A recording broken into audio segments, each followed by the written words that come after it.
Well, I hope she had some sickness. I didn't ask her. She looked like it got a lot of weight. That thing didn't have much to eat.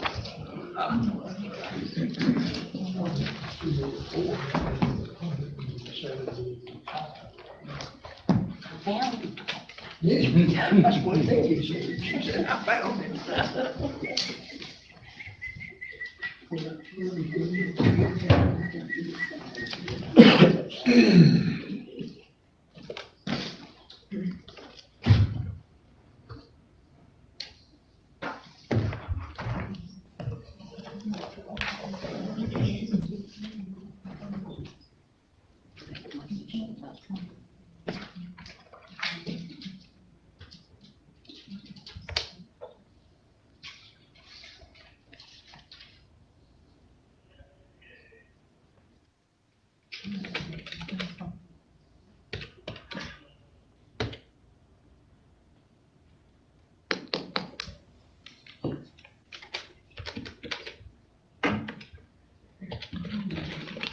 I know it's still.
All right, ready to get started. They want to stand for prayer, Father.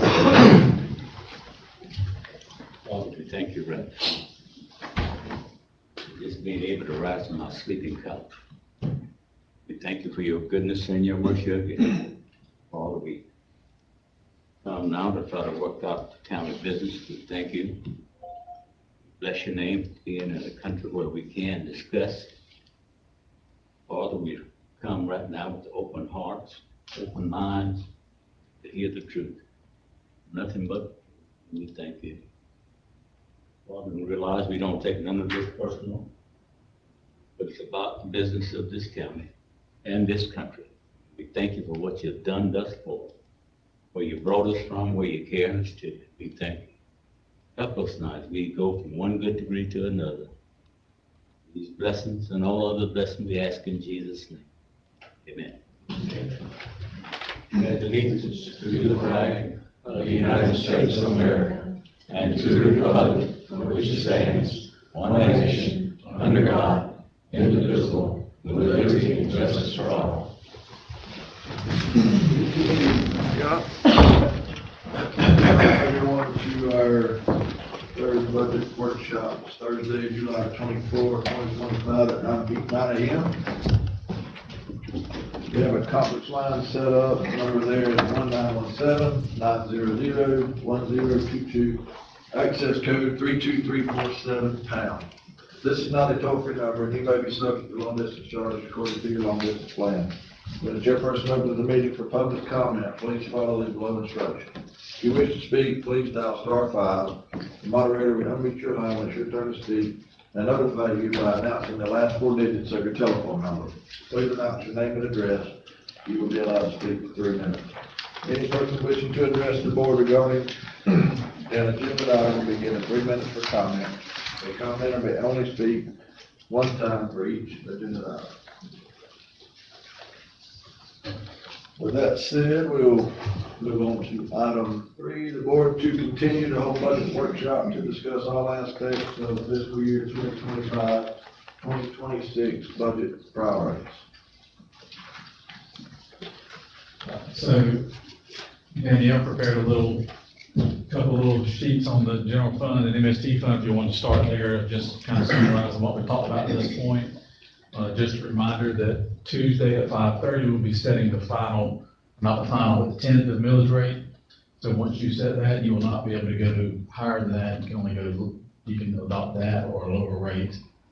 So that will be done at the meeting on Tuesday at 5:30. And of course, you have until the final meeting in September to adopt the final budget, so you can make changes to the budget up until that time. Right.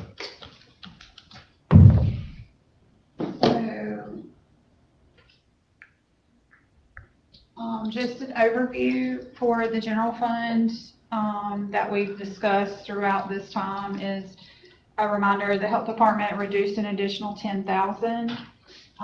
With discussions being reducing the sheriff's office request, of their increase, the 286,044, reducing their, current year budget amount by 200,000, and then reducing the work squad amount of 120. Will make the sheriff's office budget request be 8,933,498. Then adding that 120 back into one of the county departments for the work squads. The property appraiser emailed me and they have an amended DOR budget that reduced an additional amount of 8,985.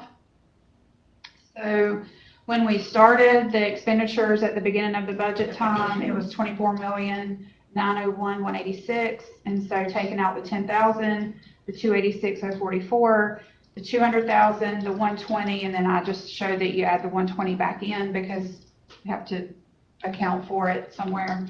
And then taking out the 8985, that makes the current expenditures be 24,396,157. The current revenue is 24,709,811, which makes there be an excess in the general fund of 313,654. You can add back in, the $1,500 for my travel expense. I won't be using that. Okay. If I need to go somewhere, I'll pay for it myself. So that's another $1,500. So the 313 would be rolled into the reserve fund? Is that what I? Normally what we do, yes. That's it. I mean, it's their, I guess we're looking at their budget travel expense on myself too. Yes, I believe every commissioner has travel. You can add it on that. I can just take for myself.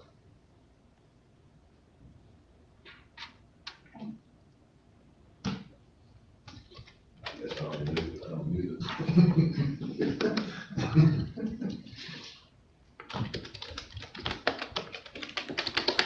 And that would make it 316,654.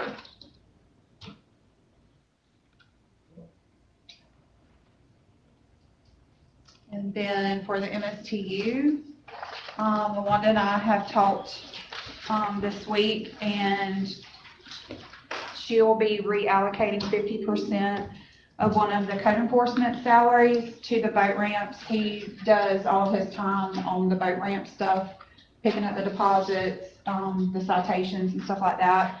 And with the increase of the boat ramp fees that's going to happen, so that would make the expenditures, so I'll have to adjust this a little bit, but just ensure that the expenditures at the beginning of the budget were $3,659,986, and then reducing it by 10,000 would make it be $3,649,986, and then with the revenue, that still shows the deficit at 228,447. But we were just sitting here talking, so this was already prepared. If she increases the building permit fees by 21%, that would cover the expenses for the building department and planning department, so it's $42,000. If she can do that, that would bring the deficit down to 186,447. So the $42,000 is whatever is currently not accounted for as far as revenue in the building and planning department that has to come out of the MSTU. So if the building and planning permit fees are increased by 20%, that should net the $42,000, and then that department would be self-sufficient. What would that make the permits? I don't know yet. I haven't had time to do the calculations. That's just a rough estimate because we've only had a couple of days to work on it. So we're just, for curiosity, how did you come up with the 21%? So if you take the difference between the estimated revenue for building and planning from building permit fees, and for building permit fees and then the city's portion as well, and you subtract it from the expenses for those departments, the balance is the $42,000, and then that's, if you just look at $200,000 revenue in building permit fees, that's the 21%. Okay, so I have another question. Does it come out of the general fund or the MSTU? The MSTU. For the security that we have at the boat ramps, because that Oh, that comes or does from that come out of the boat ramp fee boat ramp fees. money? Yes. Okay, is there any other way is there anything else that we would need that money for? Well, I would say, Danielle, do you know how much we have in the sinking fund? Amount. So if you reduce that cost, all you'd really do is add that to the sinking fund. Right. And the Will you pull the reductions. mic up, please? Do you mind? Pull the mic up. Okay. So if you move those funds, you're only gonna add to the sinking fund. It's not gonna help anything in the general fund or such. Right. I do know there's gonna be projects that are, I mean, we've talked about that, the fee change. But if the permits increase 20%, it generates 42 and balances the building department. The building and planning department. So we would not have to have that offset from the MSTU. Now to And that answer, reduces the deficit to 187. It would reduce it to 186,447. Oh, I'm sorry, looking around down, 180. So, Commissioner Fiegel, to answer your question, or to try to answer your question, we have $361,000 in the sinking fund, which is the reserve designated for boat ramps. So if that security were not provided, then that would go into that sinking fund, as Commissioner Newman said. So that could be used for future maintenance or projects at the boat ramps. Right. Yes. Right. So in our sinking fund is how much right now? 361. What's estimated for next Where year? does the revenue for the sinking fund come from? The The boat ramp fees. boat ramp fees and decals.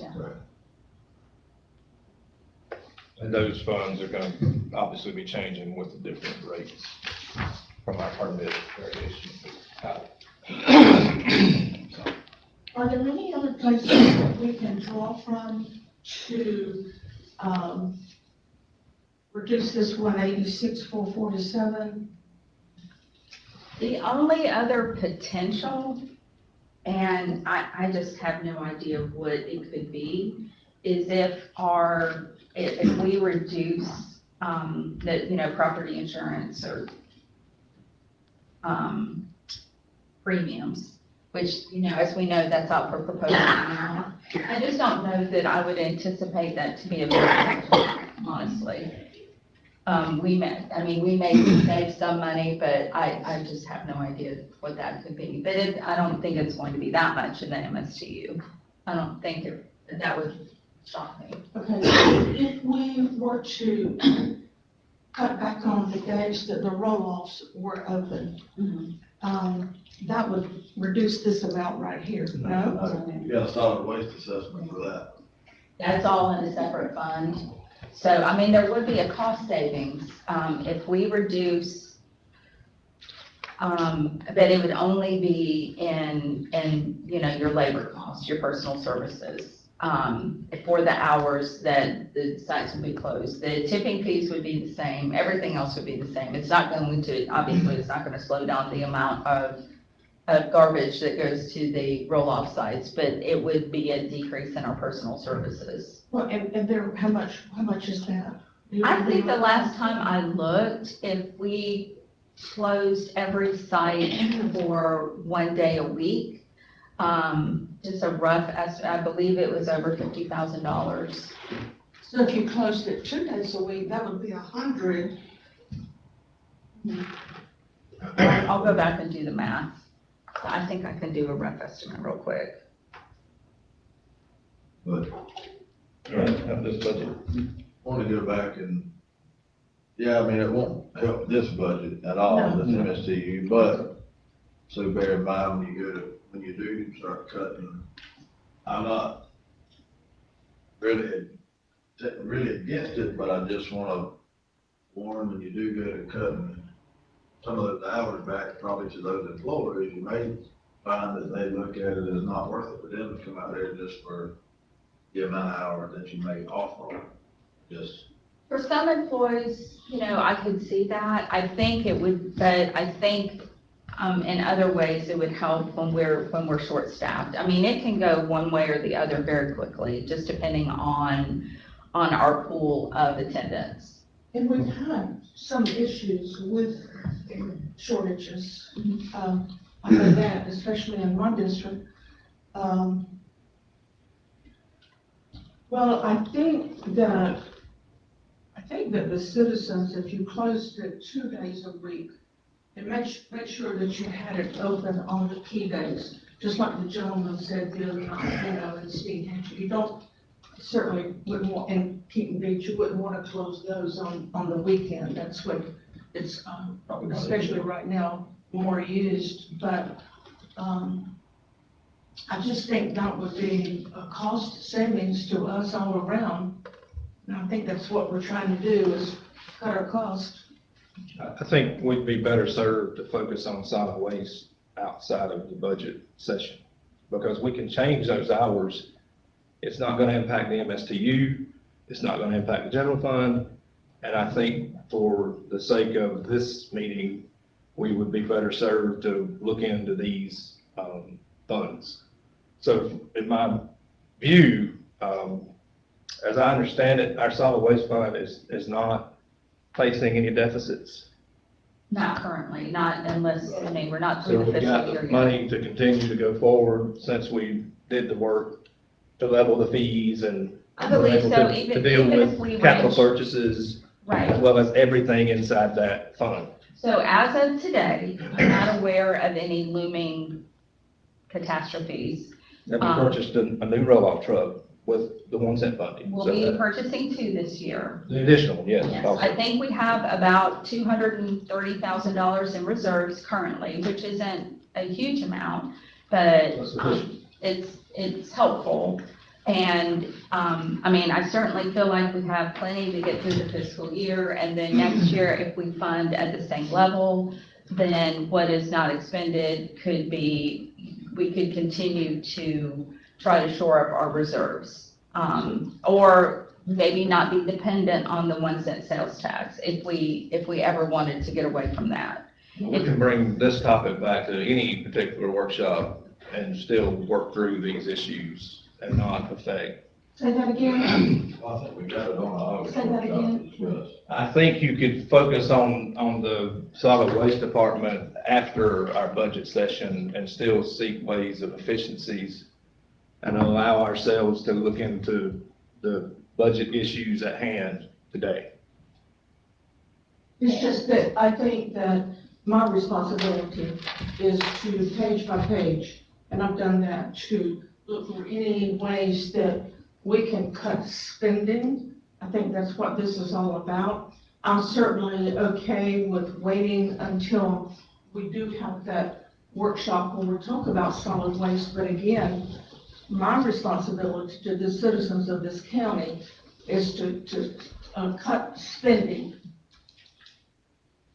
Well, that's great, and I think we can do that throughout the year. But I think for today, we're still faced with a deficit, even in the sense of agreeing to the permit fee possible increase of $186,000 deficit in the MSTU. Is that correct?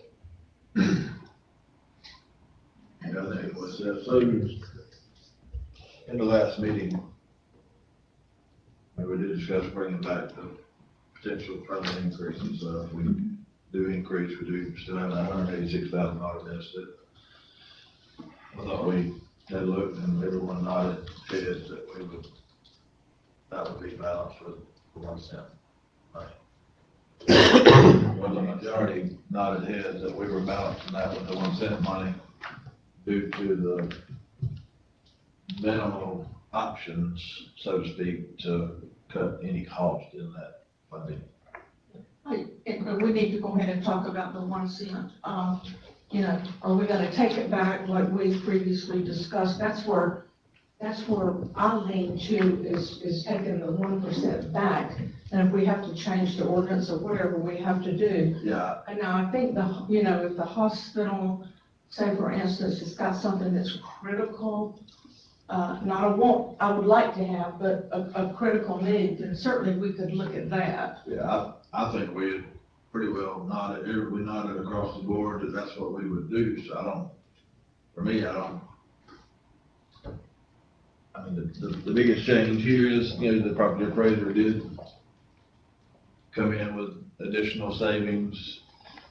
Staff come in with permit fee increases, so to speak, to help out with the MSTU fund. And if you don't want to commit to that, during this process, we can bring that back at a later time. So if you don't want to commit to increasing the permit fees without actually seeing what that would look like, you don't have to commit to that today. I just wanted to, provide the number of the amount you could potentially take out of the MSTU revenue. I think we need to go ahead with the increase in the permit. Okay. Myself. I would agree. I concur. So that took it to 186, 440. to balance with the 1 cent funding. And as far as the rest, I'm really just not looking to go backwards. I think we discussed everything across the board. And so we need to. I would like to speak to, if I could, Mr. Chairman, when you're done, let me know, please, sir. But yeah, you go ahead. I'm just not willing, just looking to go backwards. We did. If you're done there, I'd like to speak to, I want to thank our folks at finance for some clarification with these proposed reductions. And I'd just like to say, we're considering a rollover of over $313,000 into the reserve fund with this proposal as it sits, correct? And I'd like to speak to that in respect to before we made these reductions. And the reason I'd like to do that is I don't want it to be confusing, and so I'm glad we have this piece of paper that shows what these reductions are at, where they're at, and what we'll be working towards.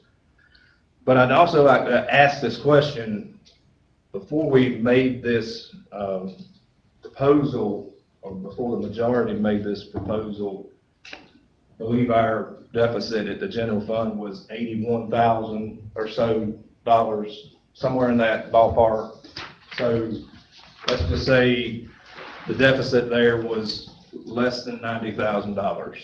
It And- was 191,375. Well, I'm going on our last meeting when the sheriff's office proposed a $100,000 reduction with the health department's reduction. I believe that amount was around $81,000. So the reason I bring those things to this board and this meeting is I believe if we could find a way to fund that difference, that would balance. Is that not true with that request and agreement? The general fund?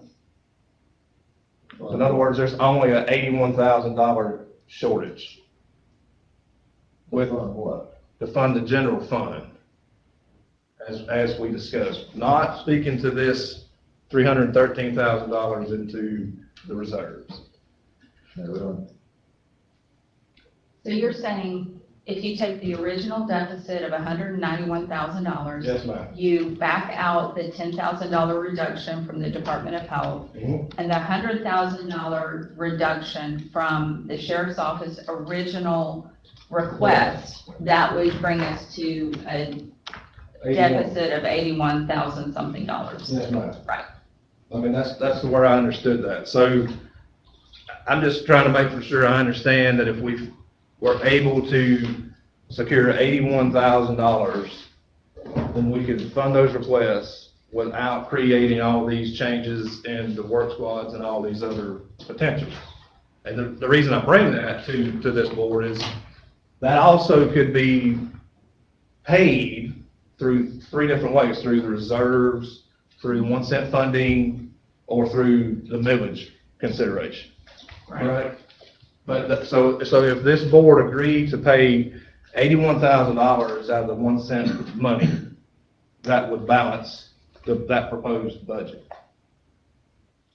Without moving these responsibilities and all of this consideration. Is that? That was my understanding, That's right. because Marty, I don't want to speak for you, but at the last workshop, I believe you said that the $100,000 reduction would not affect any services whatsoever. Correct. So the reason I'm saying these things is, I think if we could come to an agreement with the $81,000 and not have to reduce the services, then I think it's certainly worth that conversation. I'm not trying to go backwards, Mr. Chairman. I just want to look at this amount. We're talking less than $82,000 that we could use out of the 1 cent funding. If we don't want to change the millage and keep all of that constant, then we could come to that agreement. That's why I wanted to bring it So up. if No, the, I appreciate the comments. I just really would just say real quick that I kind of where I'm at on it, as far as not, That makes a lot of sense, yeah. really, to me, Which way? looking at the way you just explained it. Funding the 80, 81, with the 1 cent. You know, out of the reserves, the 1 cent funding. So, and the reason I say that is, so that we've already made these statements that the 1 cent sales tax, everybody pays, right? It's not just the millage or just one certain group. And I believe that's what Mr. Dents was saying at our last workshop, is that it made sense that everybody could pay and take a part with the 1 cent funding. I just wanted to make sure that I was understanding that right. I know this was not that part of that consideration, and I say that up front. But if we had that consideration, and everybody at the same time shared in funding this deficit in the general fund, as well as at this point, the 186 in the MSTU, then I believe we could find a way that we all could agree, out of the 1 cent funding, everybody is equally sharing. And it would create a greater burden on increasing the millage rate than just those folks that are paying on the ad valorem side. Mr. Chairman, Go ahead. so if we did what he's talking about, and his goal, I think, is to take away some of these reductions from the sheriff's department. That's what I read into it. for some reason. And so, but if we did that and we took the deficit and took it out of the one cent sales tax, that reduces then the one cent sales tax right off the top. And so when needs come up at the hospital or whoever needs something and we reduce this 1 cent, that's just less that we'll have. And up until now, the 1 cent sales tax has been allocated every year. The sheriff's office buys all of his vehicles and all that stuff from it. The hospital has equipment.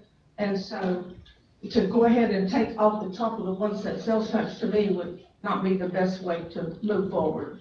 We have a plan right here that works. And if we can come up with $316,654 ahead, that's good, because I promise you, something will come up during the year that we will need that for. Well, I wanted to say that I want to go back to, we asked everyone to reduce their budgets across the board. And saying that we reduced our budget $100,000, that's just reducing an increased budget request.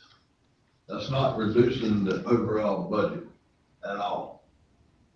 So everyone decreased their budget like we asked.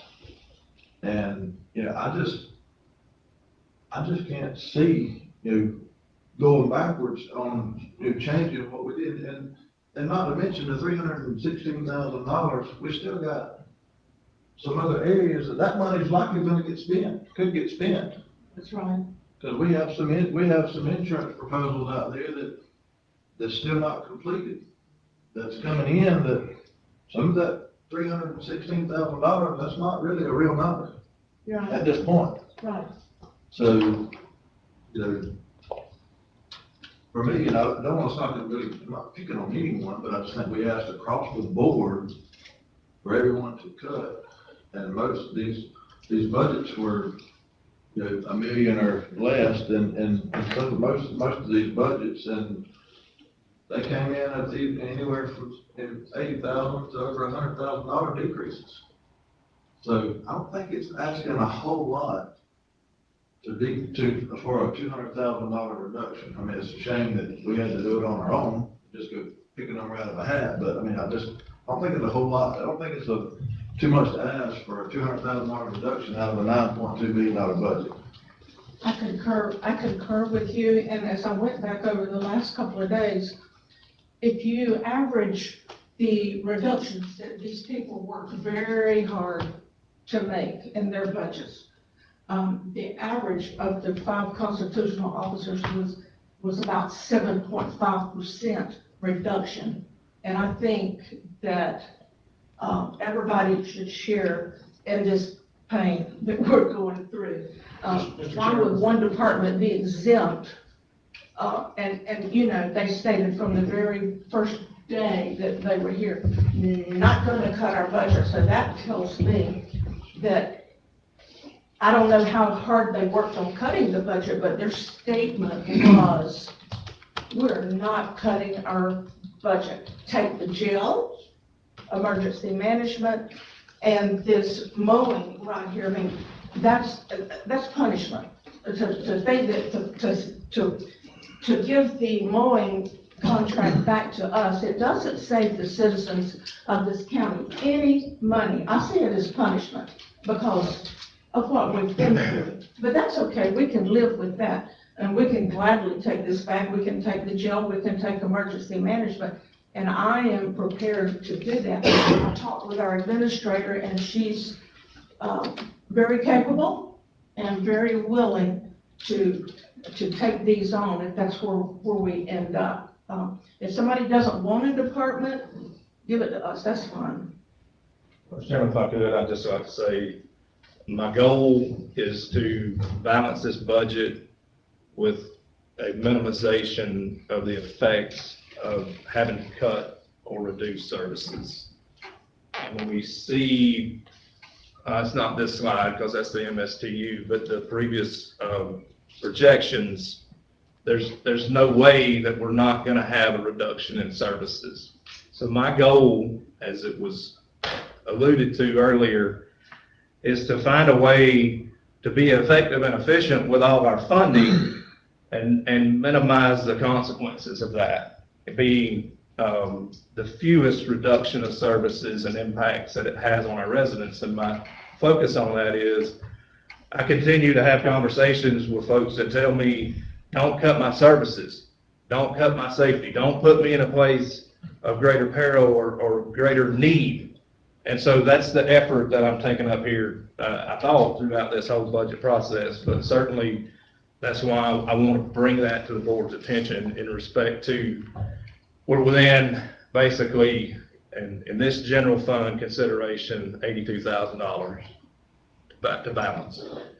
We can fund that in a way that's not going into reserves, it's not robbing your savings, it's not increasing the millage.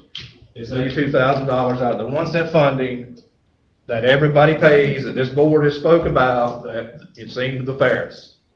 And I'm not disagreeing with that. I'm just looking into this concept to come to a place to not reduce services and to be effective with the funding that we have, that everyone contributes. They're all tax dollars. So it's not an effort. We've got to come to a point. I know we're having a special meeting in the workshop to set the millage, and we can maintain that. It can stay constant.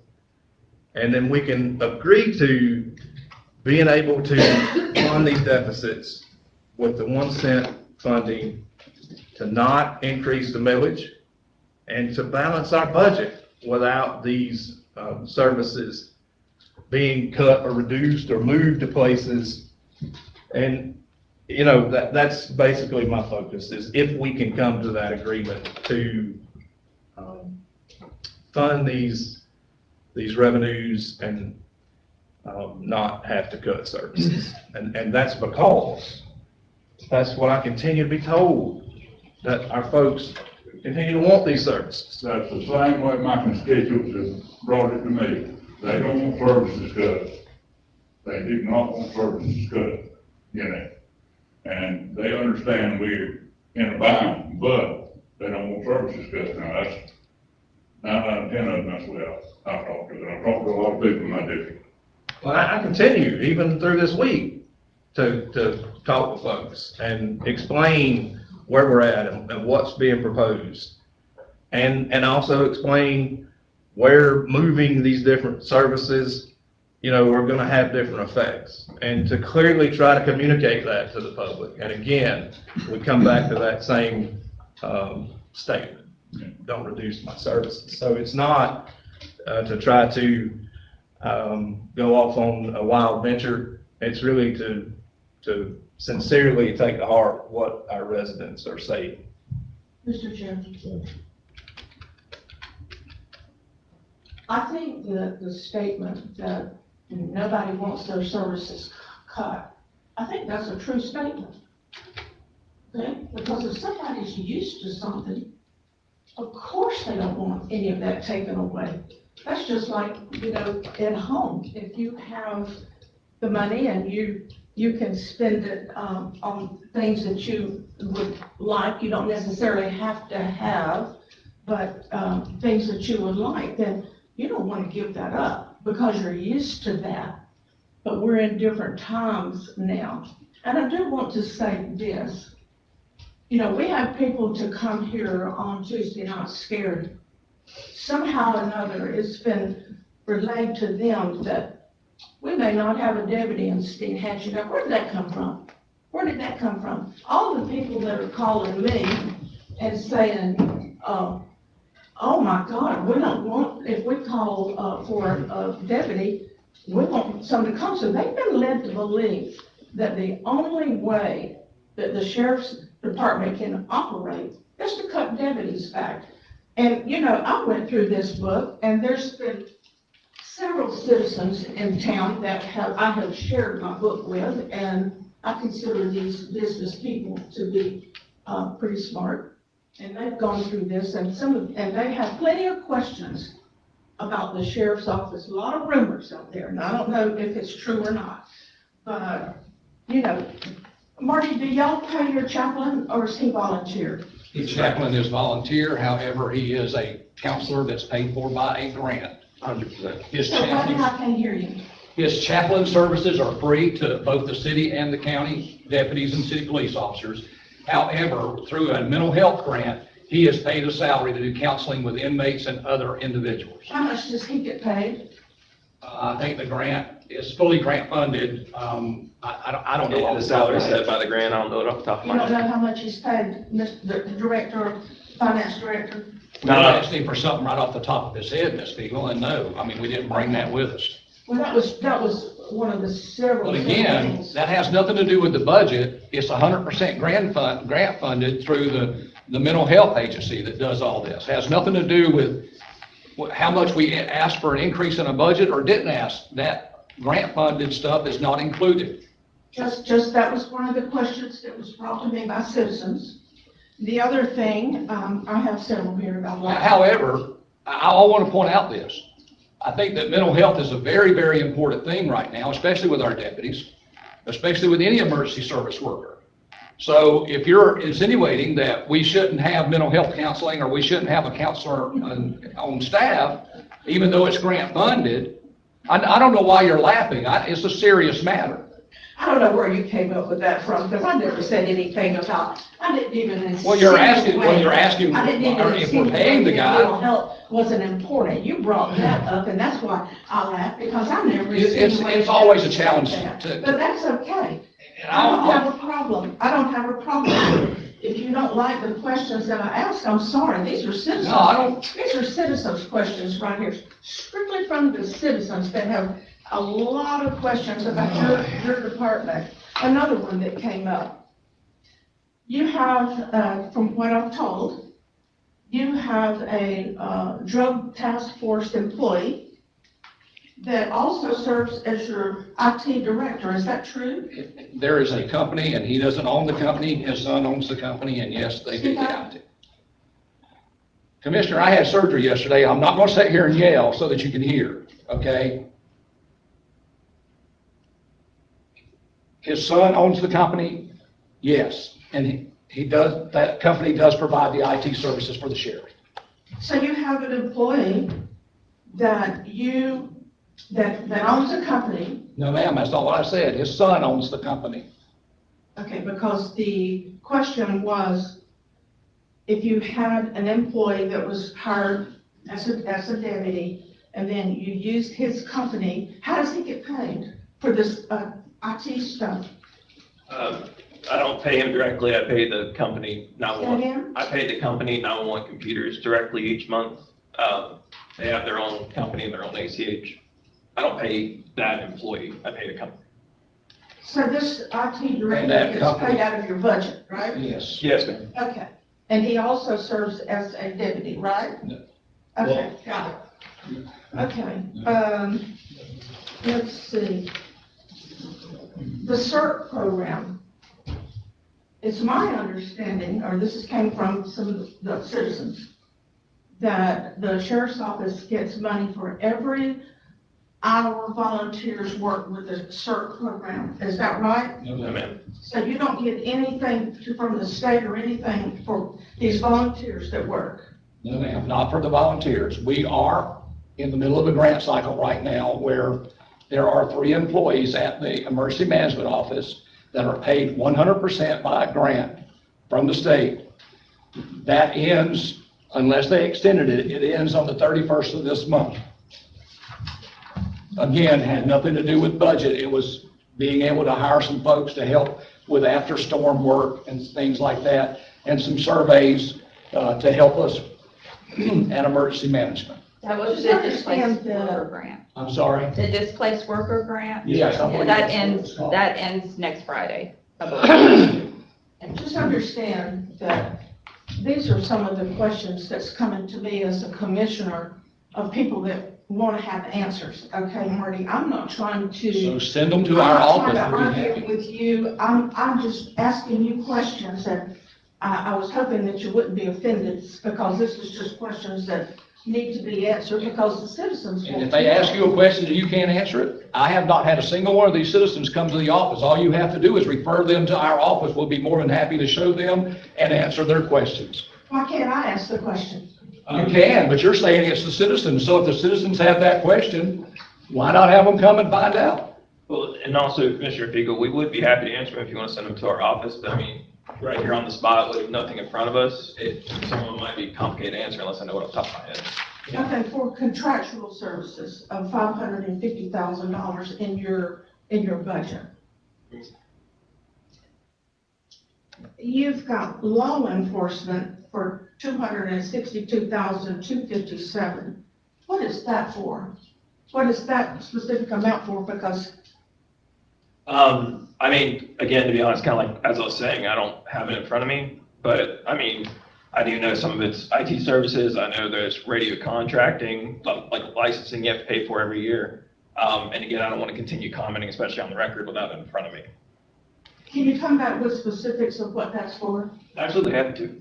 Yeah, that is $262,257 as a line item in your budget. Yes, ma'am.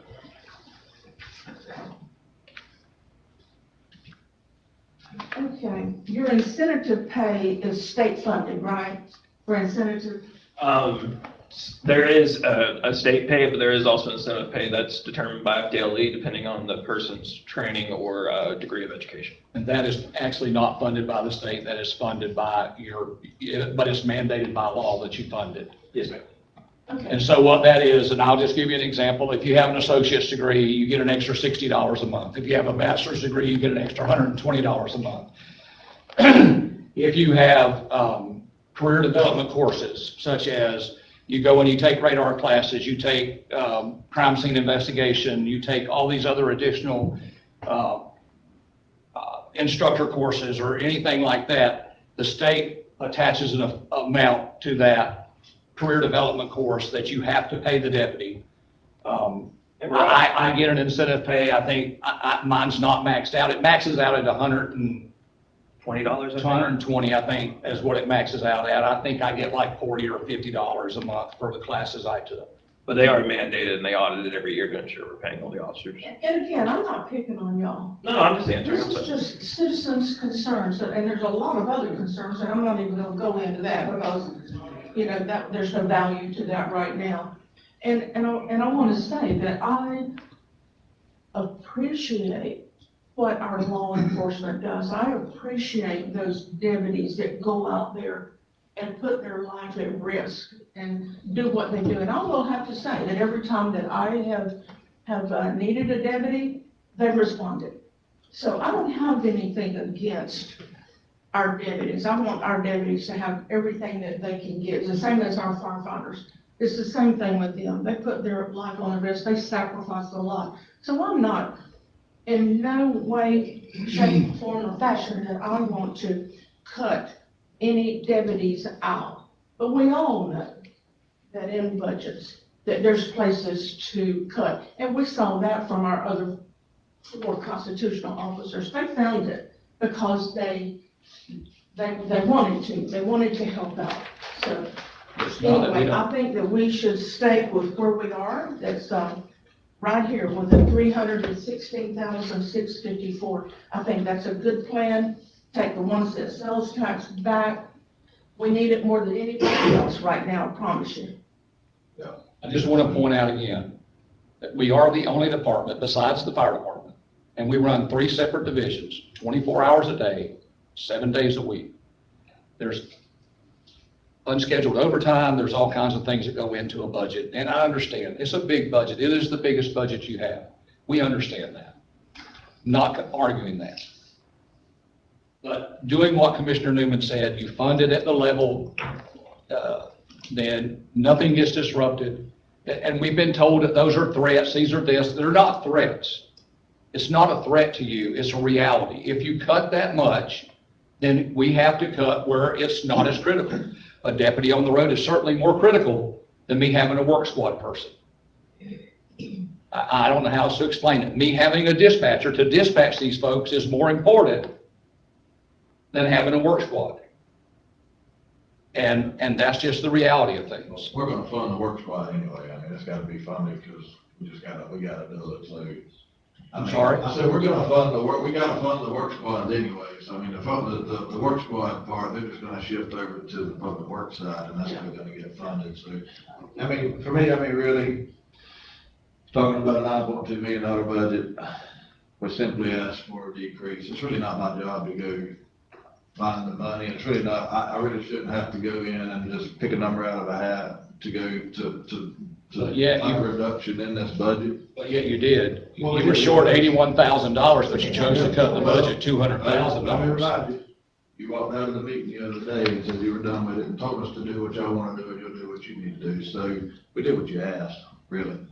So I'm just saying, we asked to cut the budgets, we did. We didn't ask for the work squad back. That was, to me, that was probably more of a threat, so to speak. But that's fine. It's no big deal. We'll It's take. not a threat. Well, I mean, it don't reduce the budget, so I mean, really it is. So it don't really, it may reduce your budget for sure, maybe it sounds good to you guys, but it don't really reduce the overall budget. And because we're still gonna shift that money over here, and yes, and I'll just say, they didn't say they would give emergency management back. I said we'll just take that back as well. We'll discuss that at an August meeting. In an August meeting, we'll discuss that further. So, for me, I don't think it's too much to ask for a $200,000 decrease out of a $9.2 million budget.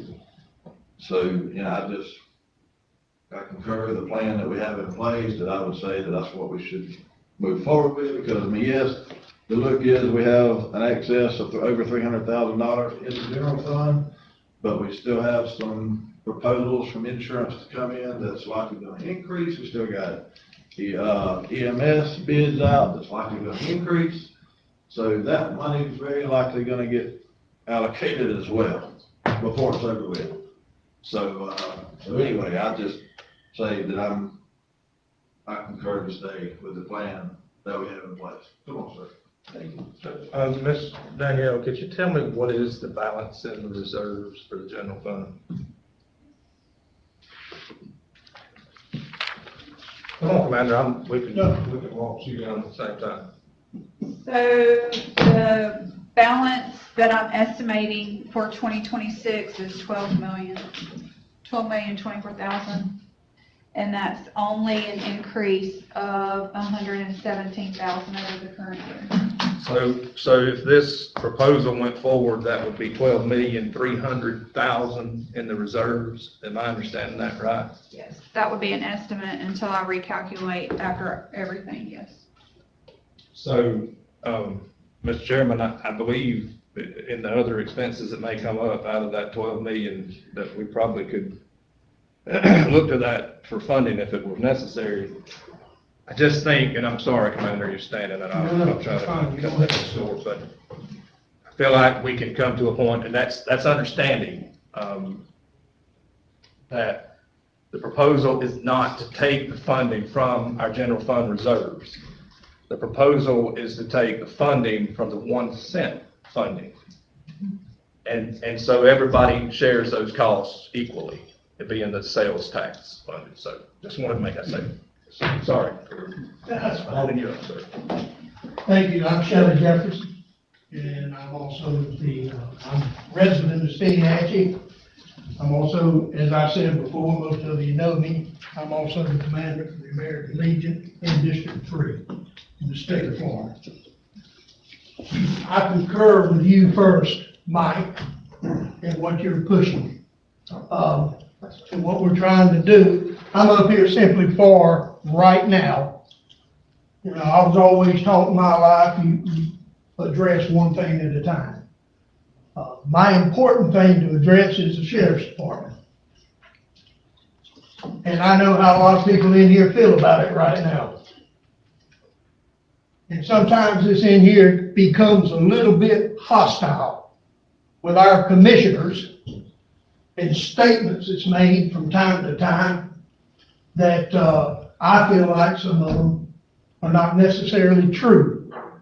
We don't have, by the way, Ms. Fiegel, people in Steinhatchee, they're saying that we're not gonna have sheriffs. That's not what we're saying. We're saying if we're not careful with our budget, being 40 miles away from the hub of our sheriff's department, medical, and other important parts of what it takes to make this thing work, that's where our concern falls. Now, I would like to say this, that the county is just like anybody else. We try to make our county as attractive as we possibly can, because we want business to come in. That creates revenue. That makes us money. There's three integral parts to the county, in my opinion, that we need to take note of. Very important. One of them being our medical, our ambulance service. When businesses come to this town, three things they look for: medical, ambulance service, fire department, and they look at your sheriff's department. They want to know that their business is going to be protected, their homes and their family is going to be protected, they're going to have the proper medical service, and if their house or their business catches on fire, are you going to be able to handle it and take care of it? When you start cutting those three entities, then you're throwing the baby out with the bathwater. We do not need to take this lightly. We need to understand that our sheriff's department is one of the most important integral parts of our community to make this thing work. I want to know that when a sheriff calls me, he's going to be there 40 miles away. I know we got sheriffs that are there. I'd like to make sure they stay there. But you can say all these things, and you can talk about the budget being cut, and you can talk about this, and you can talk about that, but let's look at tomorrow and on down the road. Steinhatchee is a very important part of the revenue that comes in for this county. And it's our disabled veterans, our elderly veterans, our widows that live not only in Steinhatchee, but in outlying areas throughout this entire county. Keaton Beach, we need to make sure we protect them. So I ask y'all to please take a stronger look at this and reassess how you're thinking. And I concur with you, Mike, and I support our sheriff's department 100%, and I think it's dangerous to cut in any way, shape, fashion, or form. You can smile, that's how I feel. Thank you, I appreciate it. Yeah. Yeah, go ahead. I've been listening to this. Sir? I've been listening to this. Yes, sir. Since we started budget session. They only ask every constitutional officer to bring back a reduction in their budget. That's all they ask for. Now, 4 of them came back with some reduction, the 5th one did not. Now, the rabbit rousing we've been hearing, I've been hearing up here and all of that, I take it to heart. Now, you and I both know when GP left here, not a soul sent a letter to GP and asked him to stay or to explain why. When West Fraser left here, nobody asked that. But yet we are going to buy GP stuff now, you know what I mean? And West Fraser, somewhere selling lumber. We're going to buy theirs too. But we do have a reduction, and it is the responsibility of the commissioners to ask for a reduction. The number I heard, what, $400,000, $200,000 is not too much out of a $9 million budget. Now, people do get real small than they're thinking. They want to know where we get 250 trucks from running up and down the road. They also want to know where do we get them from going to different people's houses. You know? So you can tell me that you won't do it, is you won't do it or you can't do it, or is it feasible to do it? There is some things coming up and down this road. Look like it's going to be some weary days ahead. If you don't start now, and you can't be contained now, what's gonna happen later? May I respond to his comment? I understand exactly what you're trying to say, but if I'm at my home, and my home is just like a business, and the county's a business, and I have to cut my budget at my house, that don't mean I have to cut the electricity off to be able to maintain. I have to look at other areas. And I see sheriff's department as my electricity. So I think they're important. I think the EMS, our ambulance service, our medical service, and our fire department is very important. And we need to reassess, just, let's take some time, let's look at the whole, how much money do we have that's still coming in from FEMA? Do we still have money coming in from FEMA? I understood we did. That's not considered revenue, that would be to But doesn't that offset. go into our reserves to be allocated? No. None of that, It's an none of that's. offset of what we had to pay up front to fix. Right. Okay, so that's specifically allocated Yes, for sir. that. Do we have any other monies that's coming into the county? A month from now, 6 months from now? From FEMA? No, from anywhere. We budget for our revenue. Okay. Our revenue is already shown in our budget.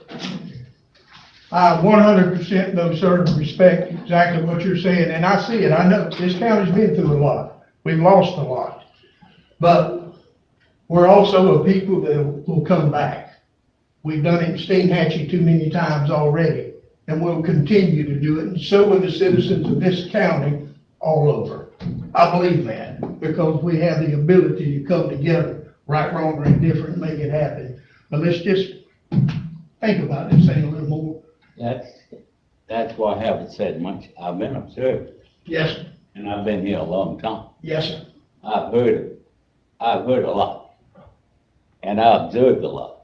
I'm telling you that if you got $9.2 million budget, and they didn't even put a figure on it, but they said, bring us back a cut or something. Every other officer done that, and I'm not bad mouthing anybody, but it's when you instructed to do something, somebody need to act and do. That's all I'm saying. Okay. Done. As far as, yeah, if they tell me my budget, I know about budgets. I've been in this world long enough to know. By George, when I was working, I might have made $90,000, but since I retired, it's less than 40, or less than 50. So Well, I there is just some, propose, go ahead, I'm sorry. I didn't mean to- there is some fat on the budget, Mhm. and we need to look at it. I'm not advocating to fire anybody, but when you look at the news in this world right now, everybody's talking about cutting the budget. Everybody. And that's all we ask. Well, let's mix a little prayer in there with it too. Yeah. Goes a long way. Go what? A prayer. Hey, my devotional reading this morning, be thankful. That's right, amen. But I do, going back, I do concur with you, Mike. I think that you're thinking on this budget and handling it, I do, yes, sir. is a more practical way to take a look at this and see what we can do about making this happen for our county and our citizens. So thank you, and I appreciate you. Thank you, sir. Thanks, sir. I think he hit the nail on the head when he said, talking about his own budget, you gotta cut. You don't cut your electricity out. And it's the same thing with the sheriff's office. When you gotta cut, you don't cut your deputies out. It's the same thing. You find another place to cut. And Commissioner Dents had quite a few conversations with a lot of people this week, and they are asking about, do the deputies all take their cars home at night? Why don't they leave them and come back when it's their shift and get them? Does Marty, do you drive your deputy squad car to Mayo to your personal job over there? I drive my vehicle as directed by the sheriff, and he says I have to have my vehicle with me at all. I can't hear anything you're saying. You can roll your head if you want to, but I can't hear you. I said that the sheriff requires that I drive my vehicle anywhere within 100 miles, And why is that? in case I gotta get back here with And you something can't get happening. back here in your regular car? I'm just telling you what the sheriff requires. See, that's another thing where there's excessive spending, in my opinion. Why would we pay for somebody who works for the county to drive the squad car to their personal job? That doesn't seem right to me. You know, I don't quite understand that. So you're talking about theft. There's theft.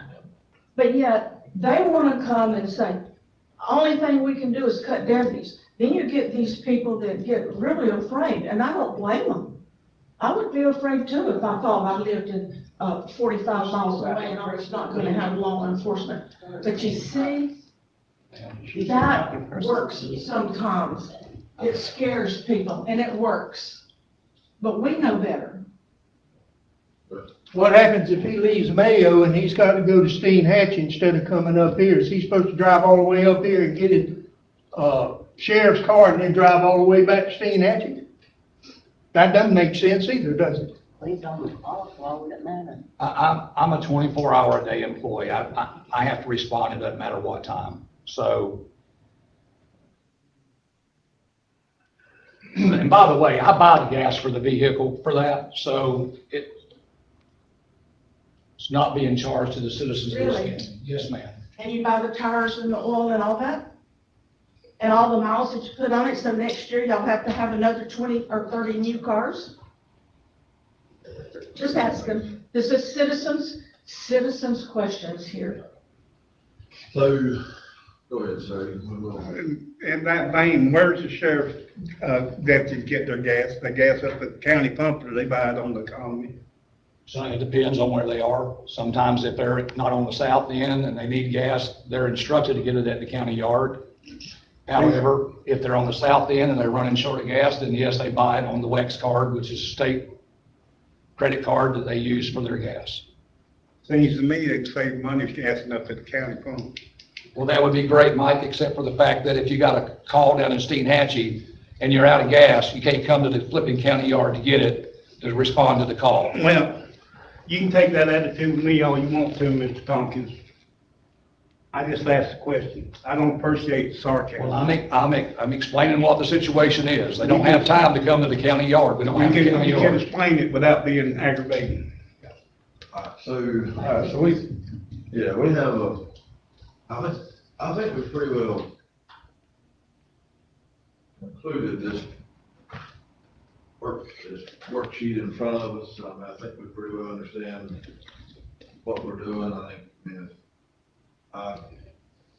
I take from this meeting right now, where we're at right now, and these particular funding, that we pretty much are where we were from the last meeting, so to speak. We did have a property appraiser put in an additional reduction. Maybe there's an increase in the permitting fees, so that kind of reduced what 1 cent money would balance out in that MSTU fund. And then we have to do maybe an ordinance change on the 1 cent money moving forward. So I think we kind of can conclude that part. I mean, we can sit here and go back and forth all day long, but we're not gaining nothing. So I think at this point, I feel like that's kind of where the majority is at. So we want to move on with what's the next. Is there any other topics that you guys have in particular? Is there any other topics that the board may have in particular? I do. I had a constituent ask me about $12,300,000 in reserves. They want to know exactly where that money comes from. Did you answer that? I can. So that money comes from your carry forward. So I look at what the balance is, and I take out designated money, and I take out, what's allocated, and I get a balance. And what's left is what goes into the reserves. In other words, that comes from all the taxpayers and all the revenue that comes in. It's all the revenue. So you take all the revenue and all the estimated expenditures for the rest of the year, and you get an amount. And then I take out the designated things and the allocated things that have to be So that's paid. constituents of David County's money, is what you're saying. Yeah. It's not all taxes, but yes, I mean, it would be all revenue. Any of that, none of that's grant money there, right? No, grant money that we get in is the exact thing for, None of that's one cent money either. So that's what I'm saying is, that's the people's money, that 12,200,000. And they say, you know, why are y'all gonna cut services or talk about cutting services when my money's already been put out there to pay these bills? And I said, you know, let me ask that question, I'm not sure exactly where all that money come from, the reason I'm asking you. And that's what, I want y'all to hear that, I don't know if y'all know the answer to that or not, I mean, I didn't know the complete answer to it. And I wanted to hear that, but that is the people of Taylor County's tax money and revenue that's come in, fees and everything else. Yeah. And they feel like their services, that's their money, their services should be paid with. They go use that money year over year. When it gets low and gets gone, when a rainy day comes, then that's it. Well, we don't have a 12 million rainy day. Yeah, if I respond, so that's built up over a long time, you know, it's increased probably every year. This year it only increased 100,000 over last year, so it was actually 12 million last year also. But that's, and what we do is we put that in for a reserve for capital projects. So you can spend that on capital projects, you know, anytime you choose to do that. Also, our auditors, have made statements before that that is within a healthy, reserve to have. So we, you know, it's not too much and it's not too little. It's a good, healthy amount to have for the budget that we have. But again, I want to remind you that typically what we do every year is when you see these numbers, this minus 81,000 or this, you know, minus 100 and whatever it was, we ended up there in the 186 or whatever we ended up there in the MSTU. What we try to do every year is we try to reserve recurring expenditures with recurring revenue. And so what that does is that just ensures that you've got the money to do it every year. Now, it doesn't mean you can't use your reserves to balance that. For instance, if you're balancing the MSTU, the 86 we're at right now. 186. And you're balancing that 1 cent sales tax. Next year, if everything stayed the same, you had the same revenue, same expenditures, that number's gonna double. Yeah. And then you're gonna be funding twice that. Now, hopefully, you know, that's not gonna happen. Hopefully, we're gonna have some more revenue next year to help make up that, and we don't have to get that into that again. But that's typically what we do. We try to balance those reoccurring revenues and reoccurring expenditures. And in the past, the board has done exactly that. They have balanced the reserves. In the next year, we got some more revenue, and we have to do it again. So, I mean, we've done that before, and we can certainly do that again. And it's up to you, this board, on how you want to do that. So 100,000, 186,000, 1 year is not gonna hurt anything. You know, but we just have to know that we need to, it's not something we need to let compound, you know, so. So that's the taxpayers' money, and they want the bill paid, that should be part of it, I think, I don't want to take it all. So I think the difference is, if you wanted to use a portion of the reserve and the 1 cent money, you can certainly make that combination to not have as deep an impact on your reserve. That's why I say, if you just looked at the 1 cent money, which is generated by the sales tax, and everybody benefits from the services, then everybody's also contributing to the sales tax. You can say it's an equal contribution for the services that you're trying to extend. And not reduce those reserves and something, emergency comes up and, hey, we had to use this reserve funding, you still have that reserve healthy. Our auditors should be happy. And it wouldn't reduce that potential if there was an emergency that had to be funded. Another thing is, the 1 cent sales tax money, could we use the reserve at any time to just like we use the 1 cent sales tax? If we needed it, we could use it for the hospital or the sheriff's department or the fire. As long as you change your ordinance, yes, because we have about $3 million in reserves right, Daniel? Is that what your cash carry forward? Yeah. So we, 3.4. $3.4 million in reserves and 1 cent sales tax, and then we also have budgeted $2.6 million. So what's currently funded just out of the revenue is $408,000 for EMS and around $1.1 million for capital. So you have $1.1 million in revenue for next year that's not even tied to the reserves. And then, Danielle, do you have a designated amount set aside in reserves for storms? Okay.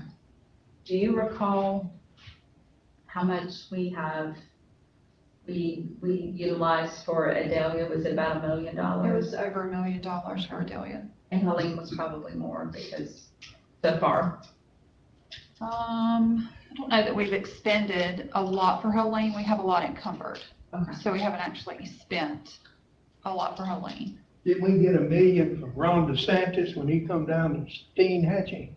That was, I think, for coastal damages, yes, sir, and that was paid It comes to for the county. those business owners that were in. All that was allocated for. Through the FWC grant, yes, sir.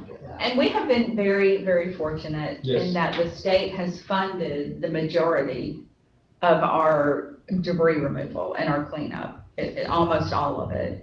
But I don't know that we can, always count on that. I mean, hopefully the state will continue to fund debris removal if it comes up, but that comes at a very hefty price tag, and we have been very, very fortunate. And that's what some of that $12 million reserve would have to be, that would have to be used for in the event that they push back and didn't want to really fund it. I mean, we would have to fund it and then go with our hat in our hand and say, could you please reimburse us for this?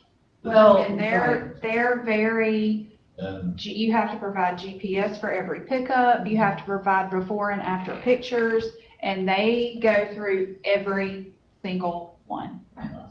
It is very, very complicated. that could potentially be an unknown expense that could come on the county that we don't want, but then we'd have to go ask for it back with a hat in our hand and hope that we could. I can't even fathom how much I don't know the total cleanup for Helene. It's hard for me to even imagine what that cost the state of Florida. But even in the event, because I mean, I know they were on edge in some of this cleanup and ready to be done because they hadn't spent so much money on it, so they were leaving us. Yeah, they would, I would say they would clean up the bulk of it, but that's not saying they're not going to go ahead and pull out, stop early, and then we still got to go spend $1 million on the rest of the cleanup out of the county budget. That's just, it could happen. I know in Idalia, there was a fear that they was pretty well cutting it off. I mean, that was coming.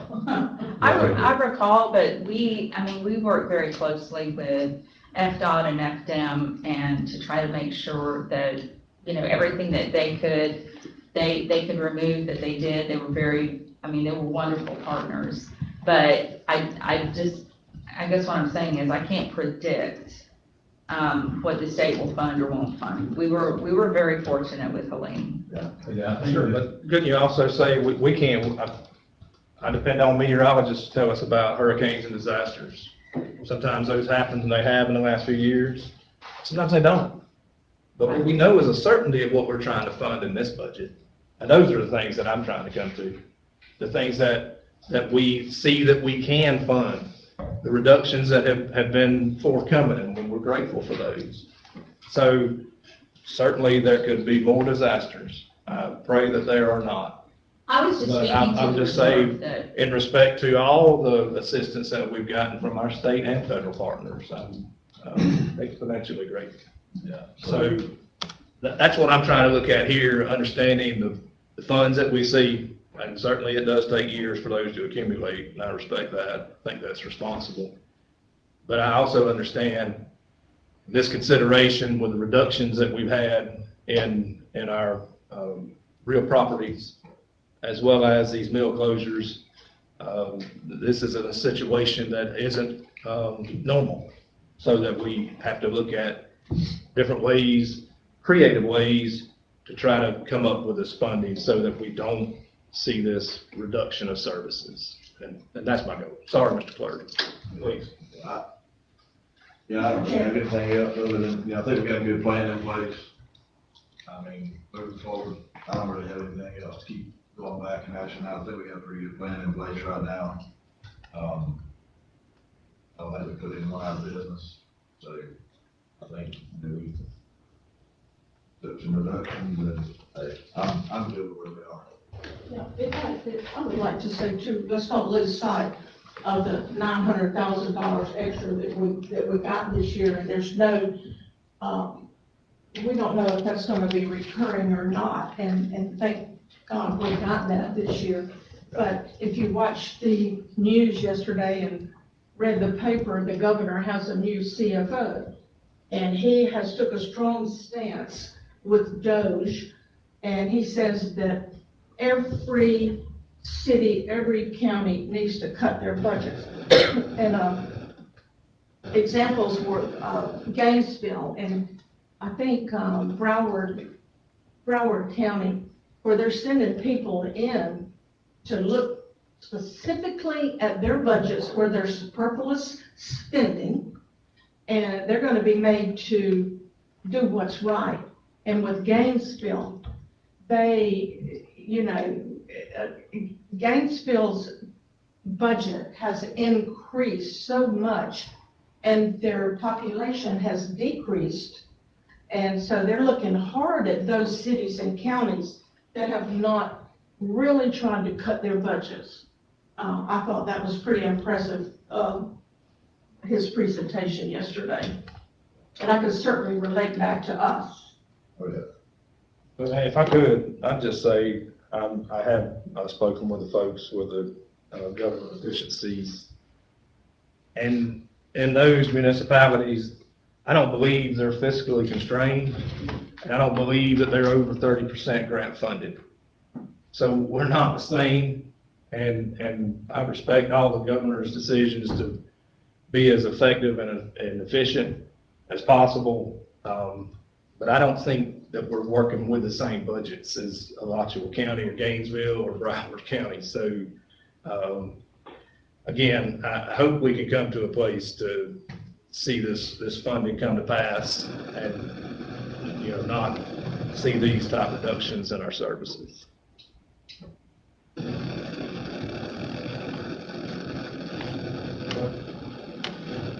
Sounds like we need some funding for the sound system. All right, so is there anything else we need to? I don't have anything. So, there's no other items, and, on that item 3 there, we can move on to our administrator item, 4, the administrator to discuss informational item. I don't have anything to. Nothing? Yes, sir. Well, there's nothing else, so we'll, adjourn the meeting.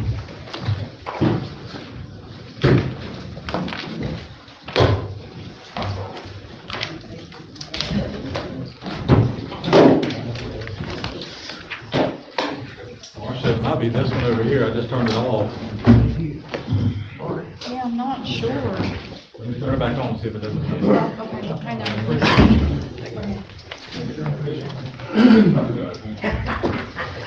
You better get it between your side for 40-foot ladder. Oh, I certainly can relate. And continue. Many problems. It's really hard to be doing that too. Yes, sir, thank you. Yeah. Gary, take care. Yeah. Thank you. You all right? Thank you, man.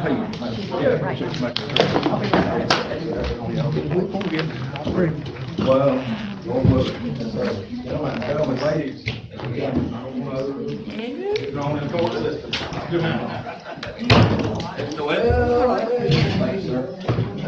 Yeah, no, I'm good. We found out he ain't gonna talk down to me anyway.